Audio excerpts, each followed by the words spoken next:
Yes sir. ಈಗಾಗಲೇ ದಾವಣಗೆರೆ ದಕ್ಷಿಣ ಹಾಗೂ ಬಾಗಲಕೋಟೆ ವಿಧಾನಸಭಾ ಕ್ಷೇತ್ರದ ಉಪಚುನಾವಣೆ ದಿನಾಂಕಗಳು ಘೋಷಣೆ ಆಗಿದೆ.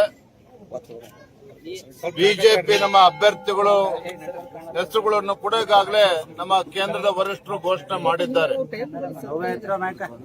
ಬಾಗಲಕೋಟೆನಲ್ಲಿ ನಮ್ಮ ಮಾಜಿ ಶಾಸಕರು ಹಿರಿಯರಾಗಿರ್ತಕ್ಕಂಥ ವೀರಣ್ಣ ಚರಂತಿಮಠರವರು, ದಾವಣಗೆರೆ ದಕ್ಷಿಣ ವಿಧಾನಸಭಾ ಕ್ಷೇತ್ರದಲ್ಲಿ ಶ್ರೀನಿವಾಸ್ ದಾಸ್ ಕರಿಯಪ್ಪನವರು ನಮ್ಮ ಅಭ್ಯರ್ಥಿ ಆಗಿದ್ದಾರೆ. ರಾಜ್ಯದಲ್ಲಿ ಮತ್ತು ವಿಶೇಷವಾಗಿ ಎರಡೂ ಕ್ಷೇತ್ರದಲ್ಲೂ ಸಹ ಕಾಂಗ್ರೆಸ್ ಸರ್ಕಾರದ ದುರಾಡಳಿತದ ವಿರುದ್ಧ ಜನ ರೊಚ್ಚಿಗೆದ್ದಿದ್ದಾರೆ. ಅಭಿವೃದ್ಧಿ ಶೂನ್ಯ, ರೈತ ಮತ್ತು ಬಡವರ ವಿರೋಧಿ ರಾಜ್ಯ ಸರ್ಕಾರದ ವಿರುದ್ಧ ಜನ ಇವತ್ತು ಆಕ್ರೋಶವನ್ನು ವ್ಯಕ್ತಪಡಿಸ್ತಾ ಇದ್ದಾರೆ.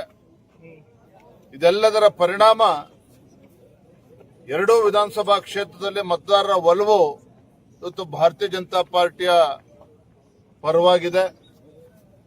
ನಾನಿವತ್ತು ಮುಂಜಾನೆ ಕೇಂದ್ರದ ಸಚಿವರಾಗಿರುವಂತಹ ಮಾಜಿ ಮುಖ್ಯಮಂತ್ರಿಗಳು ಎಚ್.ಡಿ. ಕುಮಾರಸ್ವಾಮಿ ಅವರ ಜೊತೆಲೂ ಕೂಡ ದೂರವಾಣಿ ಮುಖೇನ ನಾನು ಸಂಪರ್ಕದಲ್ಲಿದ್ದೇನೆ, ಚರ್ಚೆ ಮಾಡಿದ್ದೇನೆ.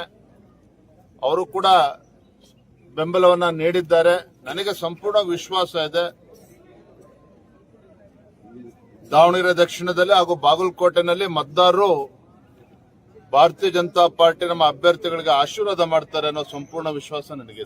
ಬೈ ಎಲೆಕ್ಷನ್ ಅಲ್ಲಿ ಜೆಡಿಎಸ್ ಮತ್ತು ಬಿಜೆಪಿ ಒಟ್ಟಿಗೆಯಾಗಿ ಪ್ರಚಾರ ಕುಮಾರಸ್ವಾಮಿ ಅವರು ಬರ್ತಾರೆ ಅಥವಾ ಅಲ್ಲಿ ಆ ಕ್ಷೇತ್ರದಲ್ಲಿ ಕಾರ್ಯಕರ್ತರು ಭಿನ್ನಮತ ಏನಾದರೂ? ನಿಮ್ಮ ಪ್ರಶ್ನೆಗೆ ಈಗಾಗಲೇ ಉತ್ತರ ನೀಡಿದ್ದೇನೆ. ನಾನೇ ಸ್ವತಃ ಮಾನ್ಯ